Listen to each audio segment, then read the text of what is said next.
Good morning, everybody. We'd like to get started, and we'd particularly like to have our graduating class up in the front so that we can acknowledge them.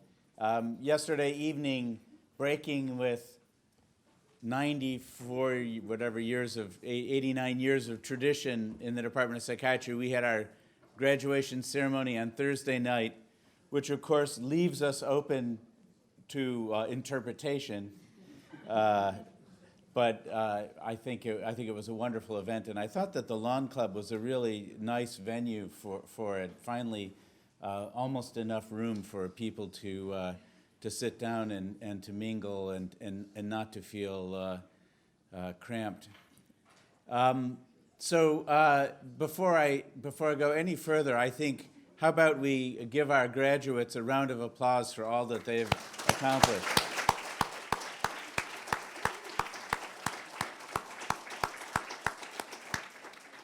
I also mentioned last night, and I'll mention again today, that we got wonderful news about two faculty members who just received endowed chairs.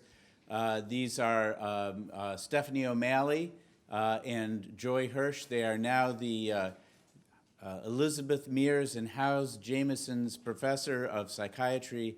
It's a wonderful honor and accomplishment for both of them, and we should give them a round of applause as well.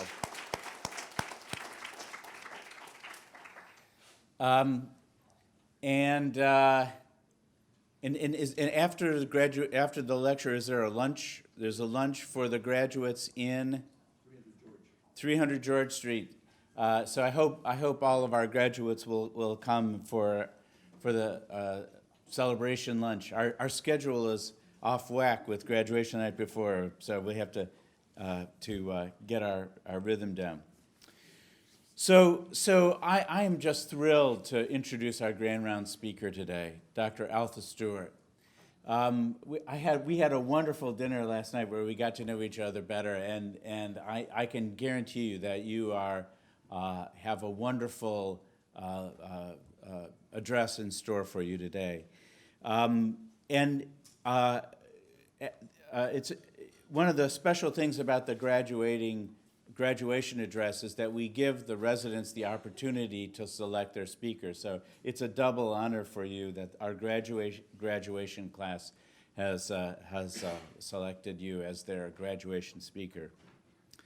Dr. Stewart is Associate Professor of Psychiatry and the presumptive incoming Senior Associate Dean for Community Engagement, Director of the Center Health and Justice Involved Youth at the University of Tennessee Health Science Center, and of course, immediate past president of the American Psychiatric Association. If you see Ayanna today, you'll notice that she's wearing a very special T-shirt, which says Solomon, Jean, Chester, and Alpha, and so you don't have to awkwardly ask her what her shirt is all about. It's really about how we understand the history of our field in a very narrow and uninclusive way, and everybody in this room should know all of those names. And so let me just say a little bit about the names on the shirt. Solomon is Solomon Carter Fuller, who 7 months before Alzheimer described a case of dementia, essentially what became known as Alzheimer's disease. He didn't have as good marketing as Alzheimer's, but who was a really prominent figure in American psychiatry. He was at the conference with Sigmund Freud and Brill and William James at Clark University, this famous conference in the United States that was in some ways a launching point for American psychiatry. Jean is Jean Spurlock, who many of us know. She was chair of psychiatry, but then became a deputy medical director at the American Psychiatric Association, a fierce advocate for education, for engagement, involvement of minority psychiatrists, underrepresented minority psychiatrists, in the APA, and just a real advocate for the field. Chester is Chester Pierce, and many of us are familiar with the name Chester Pierce because of one of his proteges, our own Ezra Griffith. Chester Pierce, Ezra wrote a book about Chester Pierce, and Chester was the first African-American psychiatrist, professor of psychiatry at Harvard Medical School at the Massachusetts General Hospital, and he's the person who introduced the term microaggression into psychiatry. And of course, the last name on this list is our speaker today, Alta Stewart, and I'm going to introduce you to her in a little bit. One of the things I think you will figure out very early in Dr. Stewart's presentation is expressed in her theme for the 2019 meeting of the American Psychiatric Association. Disrupt, include, engage, and innovate. And I have just an intuition, perhaps, that we're going to get a bit of each of those today in the graduation address. And I think that's wonderful because there's so much that each of those is so much of the core values of our department, and to have an eloquent spokesperson to talk about this today, I think will be wonderful.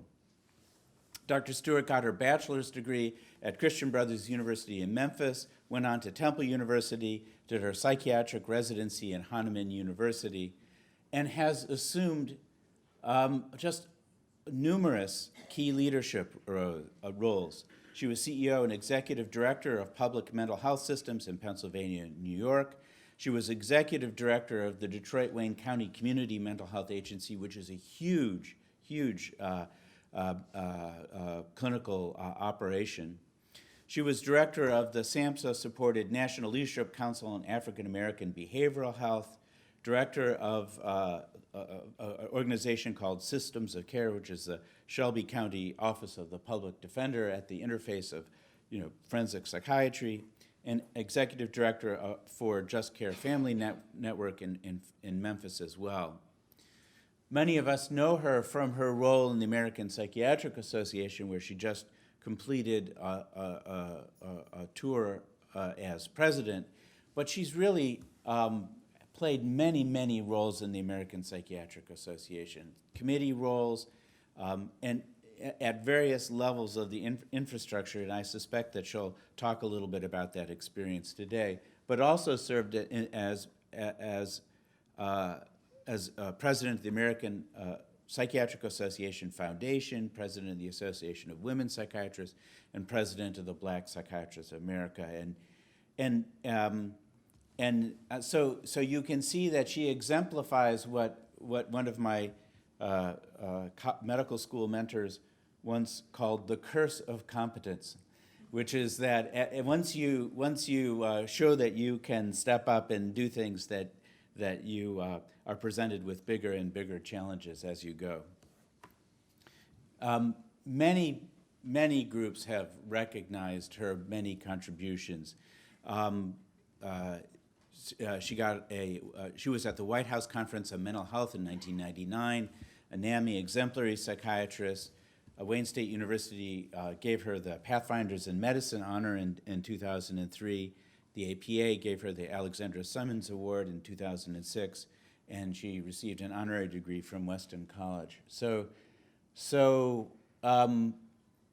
we are really incredibly fortunate to have such an articulate, important visionary and leader of American psychiatry with us today, and I am thrilled to invite Alta up to the podium for the graduation address.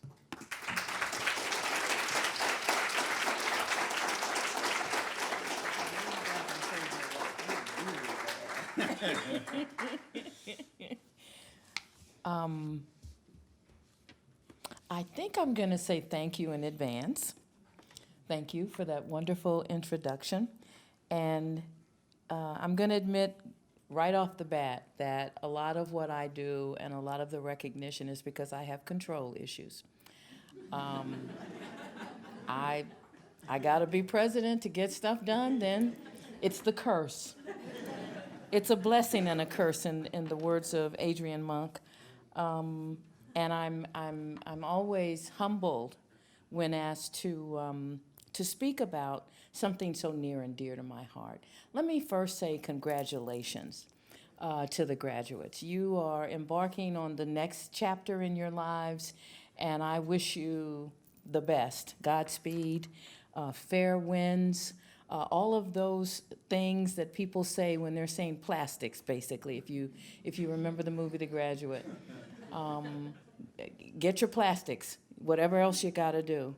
And I'm also really thankful and appreciative that you all decided to select me to come here to speak with you, knowing that it is your choice and not something that is foisted upon you means that you really love me. You really, really love me.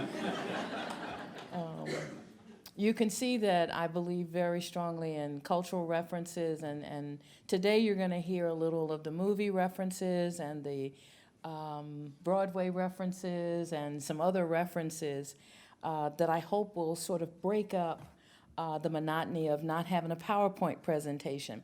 I have practiced over the last year to not use PowerPoint unless it's absolutely necessary to get the message across. And I've discovered that it is rarely absolutely necessary to use PowerPoint to get the message across. I am a psychiatrist, like many of you in the audience, behaviorally trained, psychodynamic psychotherapy we were just talking about, influenced early in my career by a whole host of psychoanalysts in where I trained in the Philadelphia area, who were legends in their own time, who helped me make the marriage between community mental health, psychoanalysis, psychodynamic psychotherapy, collaborative care. Before we knew that was what it was, we just thought of it as working as a team with a family therapist, a social worker, a psychologist, a nurse, and somebody in the community who kind of helped navigate. Before we had fancy terms for these things, we were doing it. Of course, I trained in the dark ages back when we had, well, no, it was after rotary phones. We had some interesting discussions at dinner last night about the past. But over the last years, I have crisscrossed the country serving as president, unfortunately as the 145th president instead of 144, which would have resonated much better with me than 45. As I crisscrossed the country, I realized that there's a lot that is good going on in the profession, in the field. And I am pleased to say that I feel pretty positive about the future of psychiatry and behavioral health. As I look out in this audience and as I saw on the board with all of you graduates, there is such diversity just in the image. The optic alone shows the diversity that exists within this program.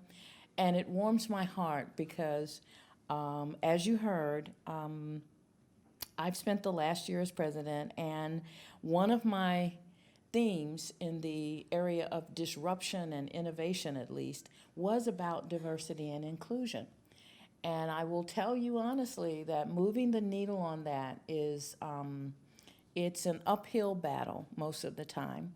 And I sometimes think it's a thankless job, but I look out at you and I realize there's a lot to be thankful for, because you are a new wave of work and interest and consistency to quality care and patient satisfaction and embracing what is good about where we are as a society and rejecting the things that are inconsistent with humanity and equity and quality, and that makes me happy. Of course, I'm in the third chapter of my life as opposed to the first, like you all, and so I've become the outspoken old black woman who can say and do pretty much what she wants, because what are they going to do? Unhire me, unelect me, send me away? Well, they may send me away. I don't know about that. But I look at things like recent graduates from residency training, people who are entering the early career phase of their lives. And I look at my peers and colleagues who are, many of us, looking back on what you all are doing as the impetus to keep us going so that we can be there to support you as you transition into practice and taking care of people and moving the needle on transforming the field of psychiatry. And so, while I was extremely proud to serve as president of the APA, I was, in fact, a bit challenged from time to time about how to promote some of these challenging issues without everyone feeling like they were being put upon and challenged to be something that they weren't. How to promote and identify and promote innovative solutions to some of these problems that we face, and how to integrate some of what I would call cutting-edge practices that we need to improve the future practice of psychiatry. How do you incorporate some of that so that that becomes the new face, the new image, the new way of viewing psychiatry? And I knew that many people saw my election as the first black president as, well, we can check that box, we've done it, now we're good, we're diverse, everything's everything. And for those who were at the meeting, you heard me say very clearly that I don't want anybody, as the kids that I work with tell me, I don't want y'all to get this twisted now. The fact that we've had a black president is not the end, but the beginning. And as it relates to diversity and inclusion, it's a first step, but it is only a first step in organized psychiatry as we know it through the role of the APA in the United States. Because as I'm crisscrossing the country, I'm meeting people who are patting me on the back and telling me how proud they are and wishing me well in spite of what they know I'm going through. But they're whispering in my ear, glad it's you and not me, because I couldn't do it.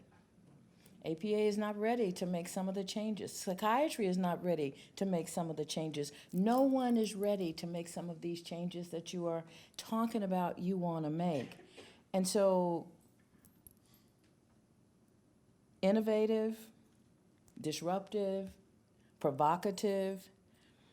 When I looked at the range of members that I was working with and talking to as I crossed, I'm talking diverse gender, sexual orientation, ethnicity and race, where we train, where we work, and there were some similarities that I thought of as the quintessential reason for why I would commit to making a difference in diversity and inclusion in the field of psychiatry. Because there were people who looked like me who didn't think before I became president that there was a place for them, who went through their day-to-day work hiding their authentic selves so that they could be accepted, not integrating into their work what they knew from their own lived experience would make a difference in the care of a patient, because they didn't want to be identified as a troublemaker who was playing the race card, who was trying to make everybody believe that everything we've ever done is wrong, and only if you believe in this way are you practicing correctly. And they understood that in pushing against a traditional professional culture, such as American psychiatry. It's interesting, the visit that Solomon Carter Fuller made when Freud was here, there is a picture that many of you, I'm sure, have seen. You don't see a black man on that picture. When you look at that picture, there's no one who is clearly an identifiable black, like me, because Solomon Carter Fuller had fair complexion, pretty wavy straight hair, and for all intents and purposes was mistaken, I'm sure, by many as being a white man. Perhaps a dark-skinned white man, but a white man. And there's nothing in the history of that meeting that suggests that he spoke or said anything about his experience as a black man in American psychiatry. I can't find any references to it, and in his book, Where My Caravan Has Rested, the biography about Solomon Carter Fuller, he does not talk about anything that happened in that visit that would identify him as being black. And I know, I will tell you as a black person, in that crowd, I'm not surprised. at that period of time, I am not surprised. It was what, 1920 something, early 1920s or something? I'm not surprised. He's toiling away in Alzheimer's laboratory. He's making significant discoveries, and he knows he will never get the recognition that Alzheimer will get. It is not called Fuller's disease. It's Alzheimer's disease, and that's to be expected too, because the top dog gets top billing. But it's that legacy in the history of medicine, it's that behavior, it's that tradition that allows, even today in 2019, for a young person on a research track, on an academic track, on a clinical treatment track, to feel not fully engaged and not fully welcomed and included in the work that we do every day. And it is that feeling of not being welcome that creates the important need for diversity and inclusion programs in most academic medical settings. If we're going to grow a workforce to properly address the quality and service needs of the patients that will be coming to see you all, then we've got to do a better job in those two areas, diversity and inclusion. And I will end my days on earth feeling very strongly proud of the fact that during the year that I was president, there was in fact an explosion of work in this area. The annual meeting alone, just the last month in San Francisco, had more program sessions that included something related to looking at diversity and inclusion in the areas of education, in the area of research, and in the area of clinical care. We had a multitude of submissions. It is the largest, we had the largest number of submissions to any annual meeting program ever. And a significant number of them, more than 50%, had some direct relationship with diversity and the theme, diversity and inclusion. And I am told, even though the formal evaluation is not completed, I am told that the word of mouth evaluation was, we want more of this. We want to learn more. We want to have more access to this information. And I'm just sorry, as I said last night at dinner, I'm just sorry that I was not aware of the exemplary work being done here in this area with a curriculum, with a training program, with a community engagement effort. I'm just sorry I was not more aware of that during my year as president, because I'd have put y'all on blast easily. I'd have decided you were the innovative program to highlight for the year, and you'd have all been working very hard to meet my goal of improving diversity and inclusion. So lucky for you, you are not promoting this well enough, because everybody would have been working double time. There is, I think, in the words of Martin Luther King, a sense of the urgency of now. If not now, when? If not who, us? If not us, who? I'm sorry. If not us, who? And why not now and why not us are the questions I will ask. And I hope that sense of urgency around thought and action about diversity and inclusion has been at least embedded in some way in the work of the APA. I view the American Psychiatric Association as the accountable body. I know we're a guild organization, I know we're a member organization, but at our core, I view us as the accountable body that establishes the standards, not of practice, which are locally defined, and not of behavior, but the standard for what should be expected in the practice of psychiatry, in training psychiatry, what the agenda for research should be. I think we ought to lead that. I already told you I got control issues. I think we ought to lead that. I think we ought to speak early and often about what should happen. And I'm counting on you guys, fresh out of training, to help set an agenda at the national level that demands accountability in this area, that requires feedback, evaluation, and some kind of explanation when it does not occur. I'm expecting advocacy, outspokenness, and maybe a bit of disruption if you're of a mind to, because I'm certainly going to continue to be a disruptor. Because the skill and expertise that is needed to move the needle in these areas is going to require all of us. It is not just the work of the underrepresented in medicine folks to do this. It's going to require everybody picking up a load and carrying it a piece. As we say, I'm from Tennessee, so every now and then I'll slip in these Southern sayings, carrying it a piece. Because that's what it's going to take to really make the change. There is such a diversity of subject matter expertise around the nation now in all areas. And for the most part, I'm really pleased that the underrepresented in medicine folks are not simply being consigned to doing minority stuff. That we're excelling in training, we're excelling in research, we're excelling in clinical care, and we're doing all this while we address some of the unmet needs of a population of folks who look like many of us.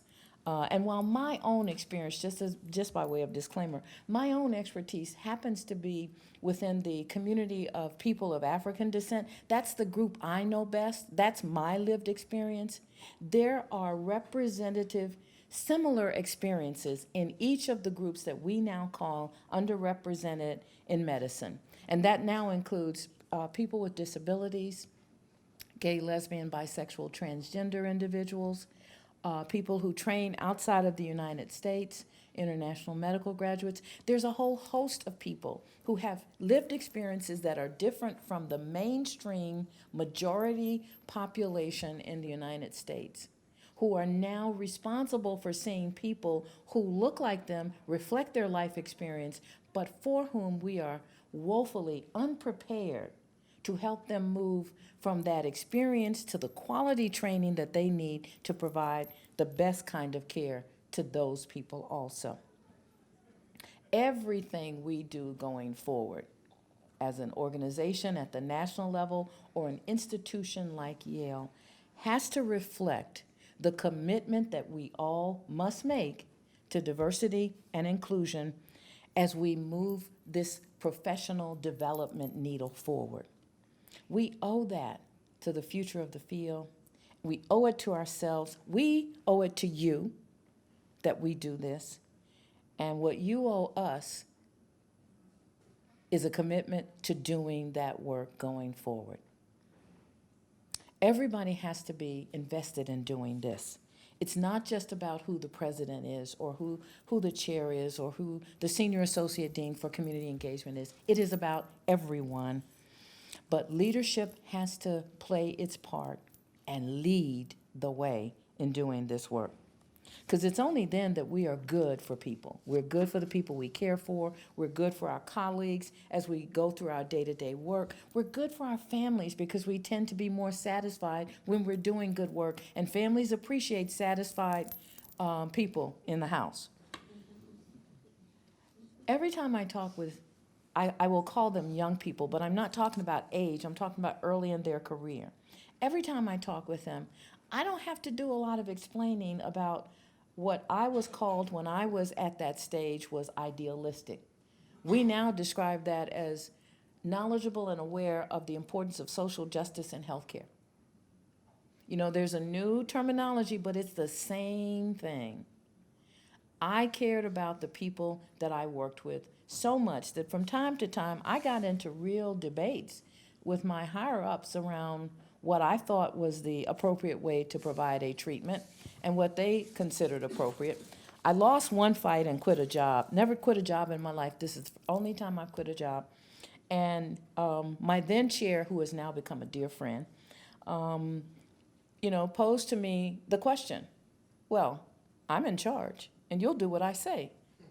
And I said, well, I'm not in charge, you're right, but I'm giving you 2 weeks' notice because I won't do what you're asking me to do. It's inappropriate. I think it's probably unethical, but who am I? I'm low on the totem pole. And as I said, we've now become great friends. I didn't talk to him for 12 years. He married the right woman, and I was her friend. I was her friend, so I became his friend again. We never talk about that incident, which helps the friendship. But it is that kind of risk that you take when you do this work. And I realize that you're at the beginning, and those are not the kind of risk I'm going to encourage you to take. I had a young woman ask me at a grand round, after a grand rounds in a meeting of women faculty who wanted to just have some time with me. I had a young woman ask me how I would handle having someone, a colleague in the junior faculty, come into a meeting, a faculty meeting, and didn't know her from Adam, and said, well, I know you're only here because of affirmative action, and she was crushed. She was absolutely crushed. She had no way how to handle it. And like I said, I'm an old black woman who can get away with anything. And so what I said to her was, if I were you at this stage in my career, I'd say, well, you're only here because they dropped the curve. And she looked at me with that panic-stricken look of, I said, I know you can't do that. Here's a better way for you to handle it if it happens again that won't require you to quit your job or be fired. But it's that kind of experience where people are called names, where it is considered appropriate to say and do things like that to a colleague. That is unacceptable. Absolutely unacceptable. And no one in training or in early career developing themselves as professional ought to have to deal with that from someone without recourse.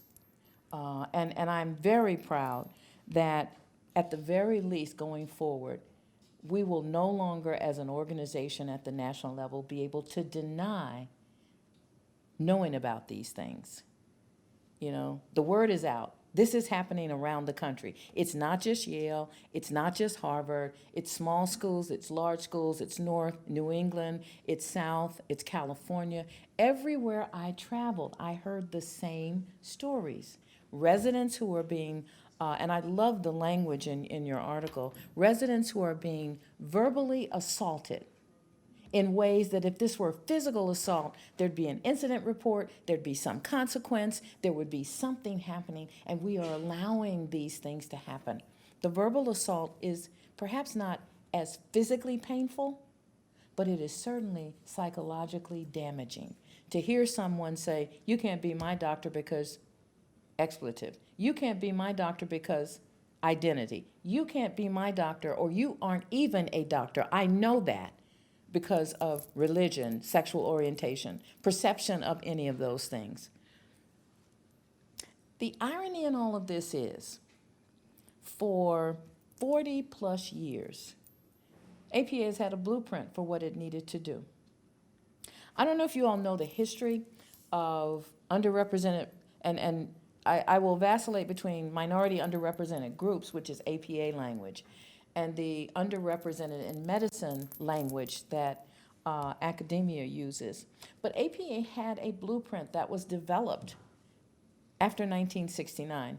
And the important thing to know about 1969 historically is, up until that time, the APA had never really imagined the need to deal with people who were not predominantly white males who were in the profession. There was no reason to consider their needs. There was no reason to see ways of incorporating anyone who is not white and male into the hierarchy of the organization or into the psyche and consciousness of what the organization ought to be doing.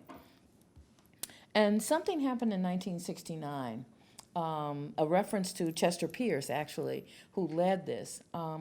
There was, at the annual meeting in 1969 in Miami, there was a walk-in.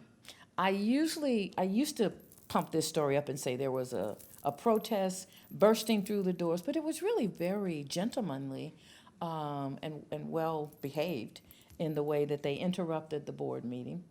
And Chester Pierce led a group of his colleagues, a dozen or so, into a meeting of the APA Board of Trustees making demands. There's an article in the May 1969 New York Times, for those of you who do fact-checking, around Negro psychiatrists make demands on organization. There's a better headline than that, but that's basically it. And the references to how we were designated back then contemporaneously matter, because it led to the creation of some groups within the APA that then led to the development of many of the components that address these issues within the APA. But this was all led by a group of black psychiatrists who stormed the meeting. Oh, there I go again, exaggerating. who walked into the meeting and made their 10 demands, many of which have still not been met. My election was the demand to have a visible presence in the leadership. And how many years is it between 1969 and 2018? My math's not good. But that's how many years that took. And it wasn't for lack of trying, but the next year, in December, the American Journal of Psychiatry, thanks to the courage of those brave black psychiatrists, published a special issue, a special section in the Green Journal in December of 1970 that was edited by someone who would go on to become medical director for over 20 years, Mel Sapshin. And the title of that special section was Dimensions of Institutional Racism in Psychiatry. Now, keep in mind that the references to racism at that time would have been primarily about black-white issues, racial discrimination. Not that long after the passage of the Civil Rights Act, still many places were extremely segregated. Schools were still segregated. Many of the institutions we now think so highly of had either formal or informal segregation policies. But after that meeting in May of 1969 and the publication of that special issue, there were things that were written out that had been studied. There were lived experiences by residents at the time of how they were treated in what we now call predominantly white institutions. And all of these things happened, and this is 1970. So this was work that was going on for a couple of years before to have people ready to publish things in a journal in 1970. And so none of this is new. We've known about this for a while. Add on to that fast forward to Paul Summergrad's term as president 5 years ago now, where we had a major strategic planning effort, and one of the pillars in the strategic plan, if you go online and look at the APA strategic plan, had to do with improving diversity and inclusion within the APA and American psychiatry. And so we've got 1970 strategies in our own journal pointing to what needs to be done to improve in this area. Fast forward to a strategic planning process done under the auspices of a president. Presidential retreats and planning events are really high priority things, and what comes out of that sets the agenda for years. And Paul's presidency set a 5-year plan for doing some things within the APA. And how is it that in 2018, we are still struggling with this topic? We've got 40 plus years of information. Over that period of time, we've had inclusion of additional underrepresented in medicine groups coming along, expressing their challenges, notifying us of the need to pay more attention to things, identifying strategies within themselves of how to do that. How is it that we have still not managed to do better? This is the disruptive part. What is it about this that makes us nervous, that challenges our professional identity, that makes us pull back and not want to complete the discussion? What is that goes on that makes that happen? Because these are the same issues we've been dealing with for 50 plus years now. This is not new stuff. The only new thing is the way it expresses itself. Now we've got more groups bringing their individual experiences, challenging tradition, challenging medical culture, challenging psychiatric institutional behavior, challenging systems of care, challenging our training, our research, our clinical efforts. But what's really going on? And at a time when there's so many people, not just in these groups, but generally across the nation, who can barely access mental health care. You know, the struggles of urban blacks and people on the periphery who are recent immigrants and poor whites in certain parts of this country are not unlike each other. They're very similar. I don't have access to mental health care. I have high mental health need, and I don't understand what to do about any of this. These are similar lived experiences for many of these groups. I'm hoping that you all will help us get over whatever the hump is that keeps being the barrier for us changing the paradigm on this. I'm hoping that your persistence with us old heads, I'm giving up on the calling myself seasoned. That worked for my presidential year. People are now saying, okay, you've been seasoned enough, okay? So I'm hoping that you all will take the diversity ball and run with it. And I thought for anyone who's not read Mark Neve, who used to be the chief diversity officer at AAMC, wrote a very intriguing and slightly provocative paper about the stages of diversity, diversity 1.0, 2.0, and 3.0, talking about the history of the development of the diversity movement and why it matters so much that we pay attention to it in academic medicine. And he describes it as, in that first iteration, which he calls diversity 1.0, it really was the outgrowth of the civil rights era. You know, there were changes going on nationally in the social context, and people were now aware of things and wanting to alleviate discrimination. Laws were being passed, which meant that you had to behave in a certain way or there were consequences. In fact, the Civil Rights Act of 1964, while it removed some barriers, also left some things undone. And how this played out in education and medical education specifically were the guidelines and regulations that had to be met. And it was kind of a numbers game. We began with, in the medical training area, we began with increasing the recruitment of various racial and ethnic groups. And I am a recipient of a program at my medical school where in 1974, we had one of the highest minority enrollments across the country of minority students in medical school. That was probably the last year that we had a number that high. And my class had some 30 people who started.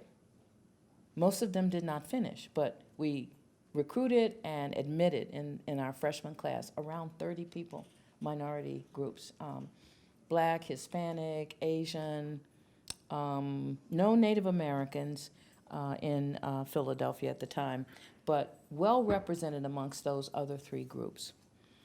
So this was an outgrowth that reflected that race and ethnicity as a diversity measure were important, but they really were separate from the institution's primary mission. That you got people into the field, but that was really the only measure. You know, we were counting heads. And so while that moved the needle a little bit, that was only one dimension of the problem being addressed. Then we get into the 1980s, and we've got all these curriculum that are now being developed. And medical schools and teaching programs are all now talking about cultural competence. They're talking about each group and how you treat members of each group. I had so many classes in medical school on appropriate treatment of Black patients. And then I get to residency and it's appropriate mental health care for Black people and Hispanic people and Asian people and Native Americans, even though I never saw one in my entire clinical work who required me to have that level of expertise. And some of them were very well done. Some of them, I think, were thrown together to meet a need or to check off a box. But basically, everybody got into it, and everybody decided that that was the way to go. And that was how we were going to demonstrate that we were increasing diversity, because we were going to have people who knew some things about these groups. And that was going to translate naturally into doing the right thing in caring for these groups. Any guess on how that turned out? didn't move the needle a lot. So while it was fairly obvious and a good effort, I mean, most of the people who did this work were well intentioned, but even that didn't get to the root of the matter. That didn't drill down far enough to really do a lot to shift our culture in medicine to thinking of this as what it really is, a means for improving quality of care that is good for everybody, not just the people that it is designed for. We had an explosion of minority affairs offices. It was the early days of diversity offices. Faculty and staff and students were all mandated to go to these training programs to hear the cultural competence lecture. I remember working in one setting where we had to do how to do progress notes, safety stuff, and cultural competence as part of our mandated training each year. And it was probably not the highlight of most people's lives professionally. And I'm pretty sure that most people didn't retain a lot of significantly important information from those. Mostly 2 hours was the most that you could keep people. And so moving from diversity 1.0 to 2.0 still didn't get us far enough along the continuum, if you will, to where we needed to be. But part of it had to do with the fact that diversity was still considered separate and unequal from the core mission of the institution, of the system, of the whatever we're talking about.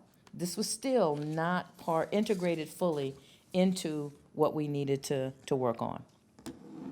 So now we're at Diversity 3.0, and I have to commend Mark, who spoke several times to us at the APA about this issue and how a national organization with the stature, the APA is the oldest medical society in the nation and the largest psychiatric association in the world. We had a stake in doing this and doing it well. And so he came and he met with the leadership and he conducted these big meetings. And as usual, the people who came were the people who looked like me.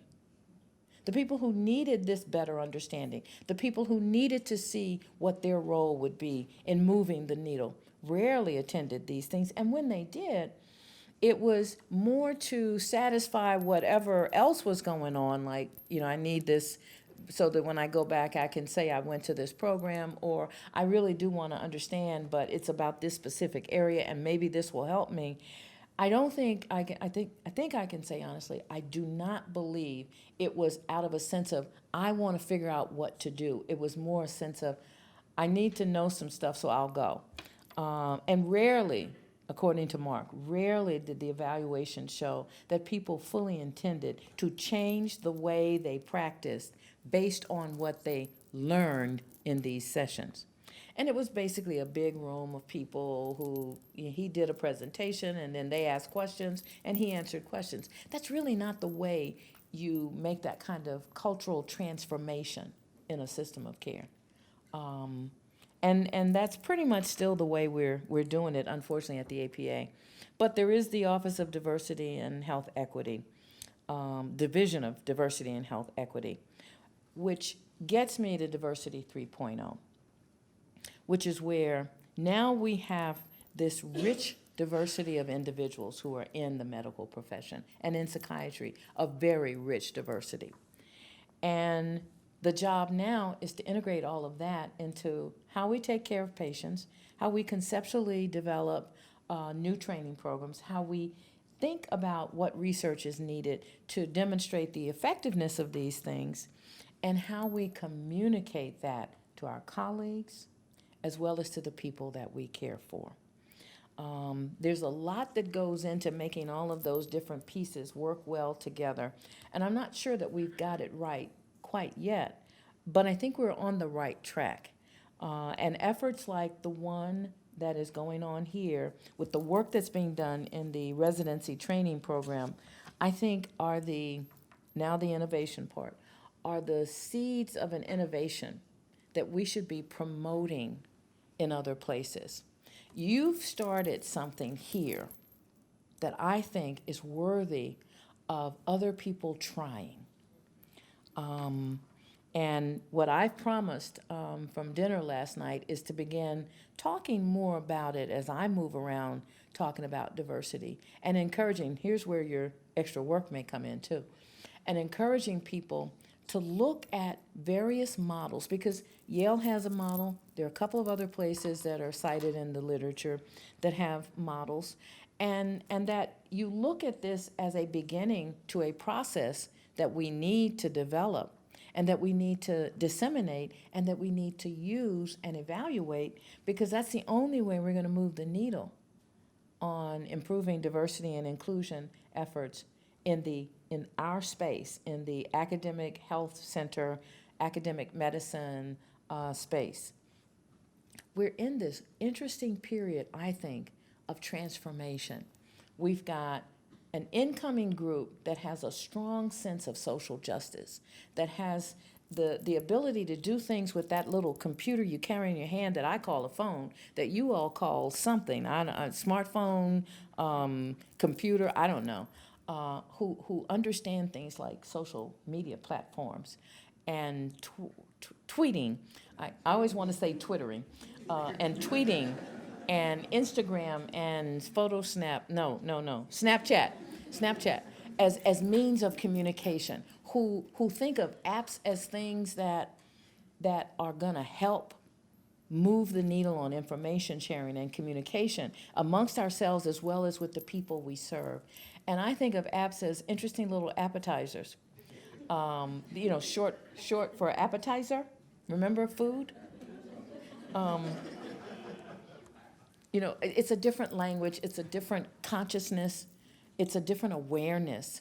And I'm actually quite excited about the fact that I don't need to know that stuff. I just need to know that y'all know it and will share what I need when I need it. That's really all I care about. They made me get a Twitter account, and it's probably the only thing I regularly do, and a lot of that is retweeting when I see interesting things that other people are doing. Because I'm not that 140 characters? No, they doubled it, right? Yeah, so I could write more, but I'm not even interested in that at this point.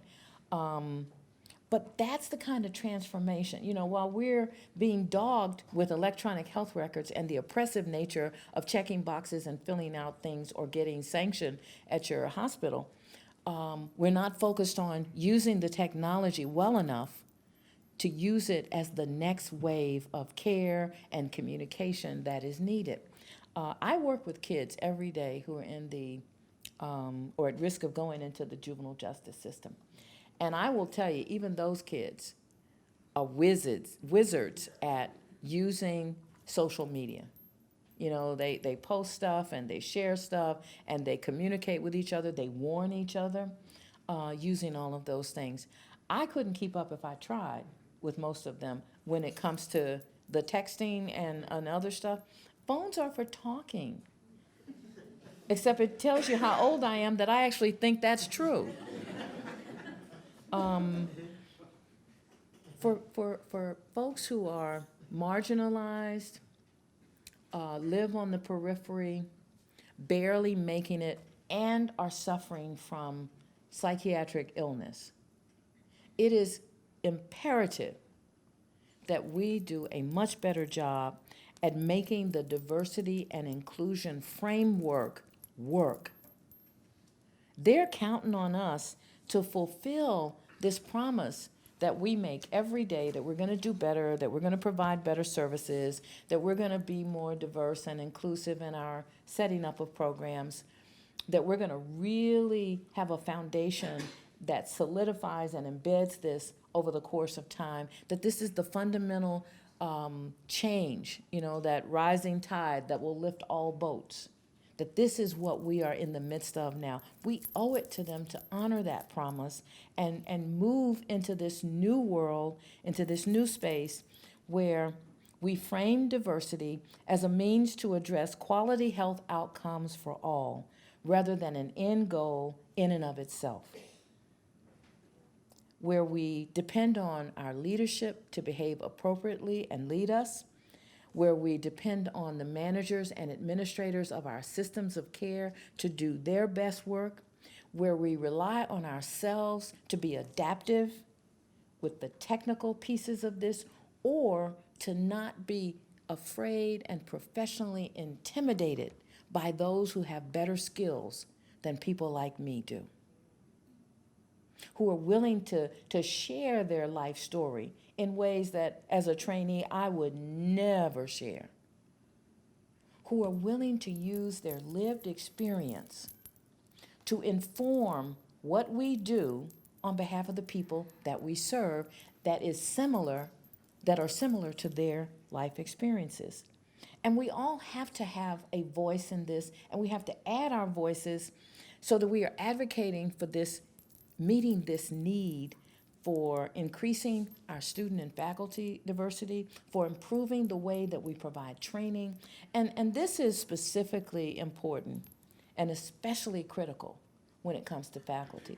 It doesn't help if the students and residents are ready and we are not. It doesn't help if we are paralyzed by the professional identity crisis when it comes to having these tough discussions.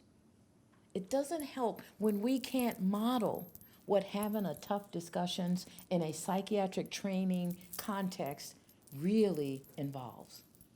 You know, if my psychoanalytic, psychodynamic therapy supervisors had been reluctant to talk to me about my issues finding their way into the therapy and hadn't started to correct some things in that to allow me to use the best of what I was learning without having all my own stuff interfering, if they had been reluctant to do that, I wouldn't be the top-notch therapist that I am today. It was because they understood the importance of that. And even, I'm sure, some of them were not real certain from time to time, because they didn't share my life experience. They weren't real certain from time to time. But I had some people who were risk takers. Paul Fink. We were just talking about him earlier. Frank West, revered psychoanalyst in the Philadelphia area. O. Spurgeon English, the dean of psychoanalysis in the Philadelphia area. These were my supervisors, and none of these were black women. So they had no real idea of what I was adding to the therapeutic milieu every time I sat down with a patient. They didn't understand that part of me. They allowed me to share it, and they were prepared to receive it without thinking that I was calling them racist white men who didn't understand and didn't care about me or the patient. Those of us who are the faculty, supervisor, above the trainee role, we're getting too hung up on what these conversations we have to have with our trainees mean about us. And we're unwilling, it seems, to explore what it means about us. And we're retreating to being paralyzed about talking about it. That doesn't help them, and it's probably not helpful to us. Because if I walk around feeling like my professional identity is a constant state of crisis, I'm no good to anybody, including myself. And you know the APA has a major wellness and burnout initiative underway. And I, for one, would prefer to see fewer of people in my age and peer group suffering burnout from things that are preventable. And I think this transition to become more involved and inclusive of diversity in our settings is one that is a contributor to some of the burnout that we hear about. This transformation in the diversity arena, I think will be the realization of what would be the equivalent in today's world of a computer upgrade. It'll upgrade our thinking, our expression of those thoughts, our desires to have those thoughts live in a very positive and active way, and the goals for many of us as individuals and as members of systems of care. And ultimately, I think it will enhance the real life experience of the students and residents and fellows and trainees and early career psychiatrists, and yes, even ourselves. And then most importantly, the people that we serve, our patients. So let's talk about how do you build a coordinated diversity strategy for the future of psychiatry. Again, I'm going to quote Mark Neve from the formerly of the AAMC. Quote, "The move towards health reform and a more equitable health system requires a transformation of more than how we finance, deliver, and evaluate health care. It also requires us to view diversity and inclusion as the solution to our problems, rather than continuing to see it as just another problem to be fixed." How do you do that, though? Really, how do you factually, structurally, realistically do that? I would submit the following. One of the ways we do that is that where there are programs in our respective local areas, like a church or a community group, that we work through them to increase mental health issues and resources, knowledge about these things, and decrease the related stigma, because that allows them then to want to be our partners in the other work we need to do in combination with them. That programs that improve enrollment rates in the safety net, we call them safety net services, I don't know how you guys count them, but that those kinds of programs and those providers in those programs begin to really integrate their work in certain communities so that that becomes an entry point into services. And by doing those things, we now have a presence in a community that allows us to begin talking about things like pipeline programs. How many kids are interested in science and math? Do we have a Katherine Johnson, Hidden Figures in Psychiatry in the making in a community, and who, once seeing us and what we do, decides they want to be a doctor and maybe a psychiatrist and set themselves on the path to doing that? And by all of this, we demonstrate an increased sensitivity to things like cultural differences and how people access services, how they manifest psychiatric symptoms, how they understand the role of medication, which is generally not well understood in most communities where underrepresented minority groups are, and that we learn the importance of cultural frameworks around the role of families, the role of support within the family and the community for the individual with mental illness, and the role of stigma in how it prevents people from seeking mental health care. All of these things allow us to become, as I heard this weekend, not culturally competent, but culturally aware and sensitive. Competence may be in the eye of the beholder, and maybe, although we've talked a lot about cultural competence over the years, maybe that really isn't the end goal. Maybe it's the awareness and the understanding of difference and how to deal with those differences that really is the important factor. And other things like the role of spirituality in various cultures. Mainstream American WASP culture has a specific way of viewing religion and spirituality. Other cultures have different ways of doing that. I remember a case where someone talked about talking to their dead grandmother all the time, and they were considered psychotic, whereas in their church, in the way they practice religion, talking to someone who was dead was to be expected, and when it didn't happen, something was wrong with you. And so we have to understand those kinds of things, and the perception of people who feel discriminated against, and the reality of whether they are being discriminated against, and what role does that have in the presentation of whatever mental illness they may also have. Focusing on strengths instead of diversities. There's a whole host of things that if we are vigilant in our pursuit of diversity, we will learn about how we practice and therefore how we train people to practice. One of the articles that I read in preparation for this was written by Southpaw and others, and it asked 5 questions. What is the tipping point where you are or where you're going to be, in your case, real soon. I say that means what will it take to make the transition?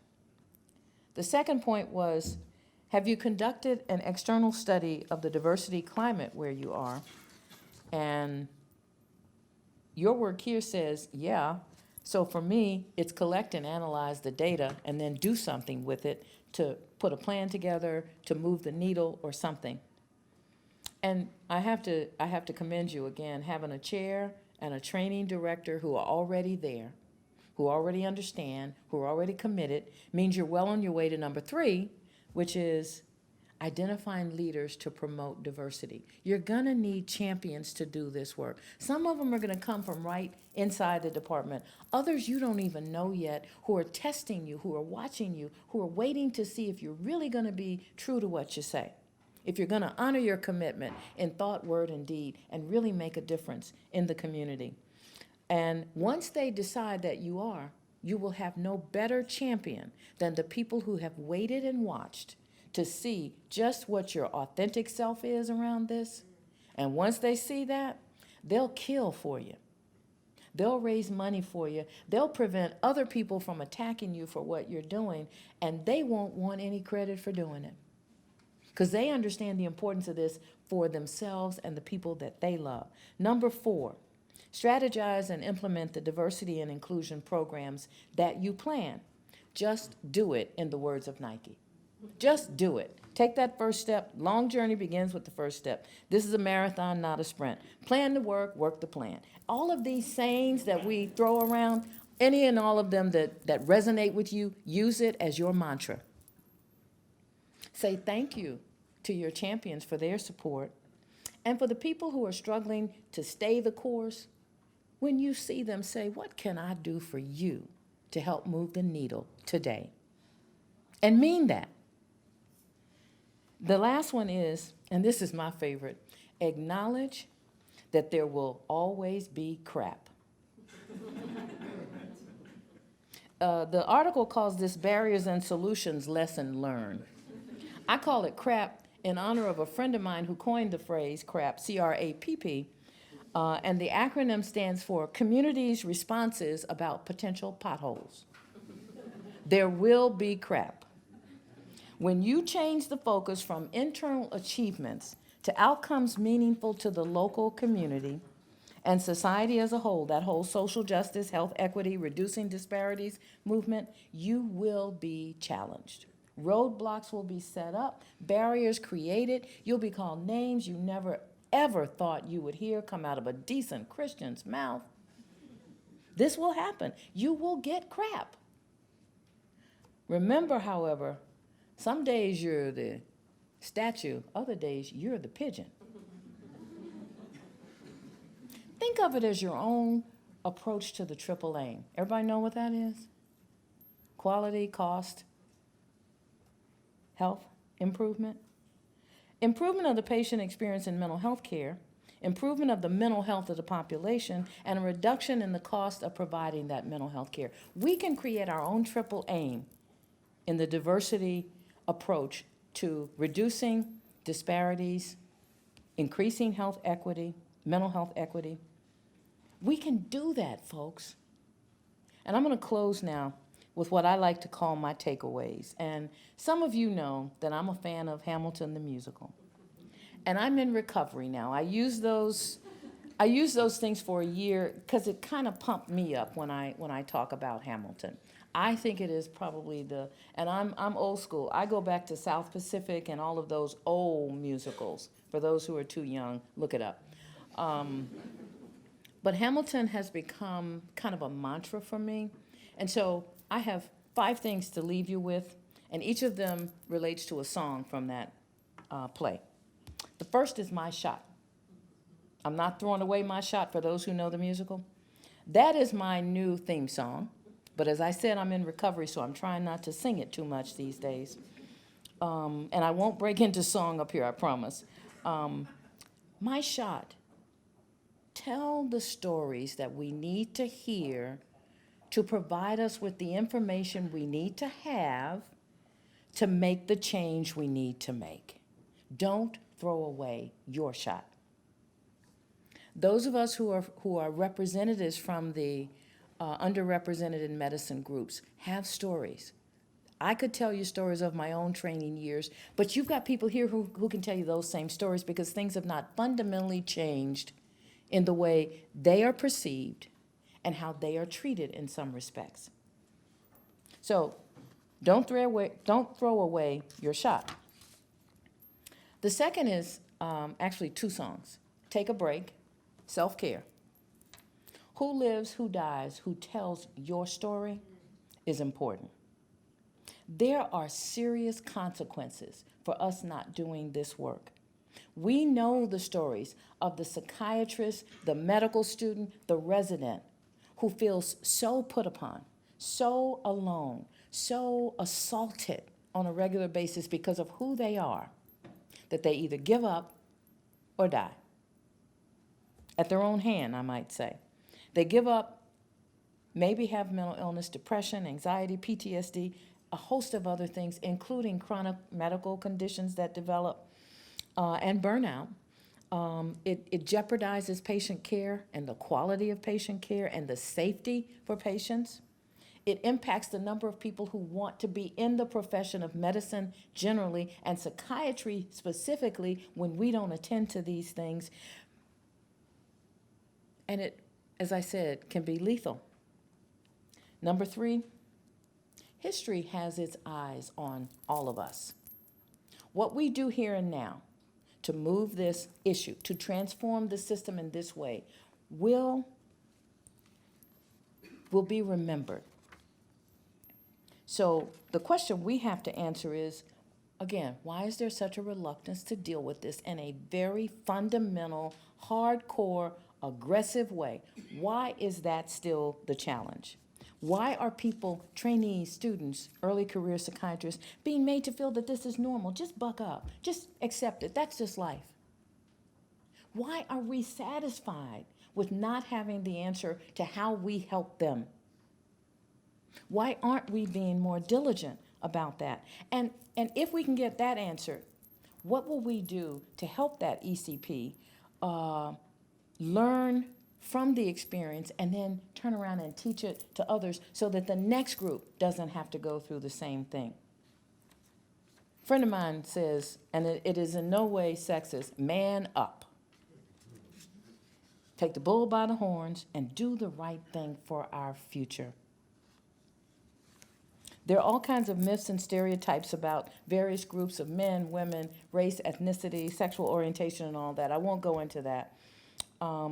But at any point in time, there are reasons why people believe certain things, and there are reasons that people prevent themselves from doing certain things, and we need to start asking and answering those hard questions about where we are as a profession today. Number 4, room where it happens is the official title. I like to think of it as being in the room where it happens, knowing how the sausage gets made. We have a very unique opportunity, and we've already got a lot of the groundwork done. There's a wealth of material out there, recent material, last 10 years material, on all the things we need to learn and use as a foundation for answering those questions and doing the new things to transform the system. But we have to have the conversation. We've got to stay focused on being in that room where the decisions get made, and we've got to have that voice that I talked about earlier. And then number 5, which was the love song of the century as far as I was concerned in terms of the musical Hamilton, it's the song Satisfied. I don't think of it in this context as a love song. I think of it as an anthem for the passion that we have for doing this work. So I've decided to call it Never Be Satisfied. We have got to continue to be scholarly and seek out answers to the tough questions. We've got to write, present, teach, research, question the tradition, question the norm, absolutely refuse to accept that things can't change, that we can't be the agent of change. We've got to challenge ourselves, these groups, the community, the regulators, the lawmakers, the funders, because when it comes to doing this work, it really is about getting into the right door at the right time and having the right person working on this. That's the final message for today. You are all the right people. You're in the right place. It is the right time to do this work. Don't throw away your shot. Thank you.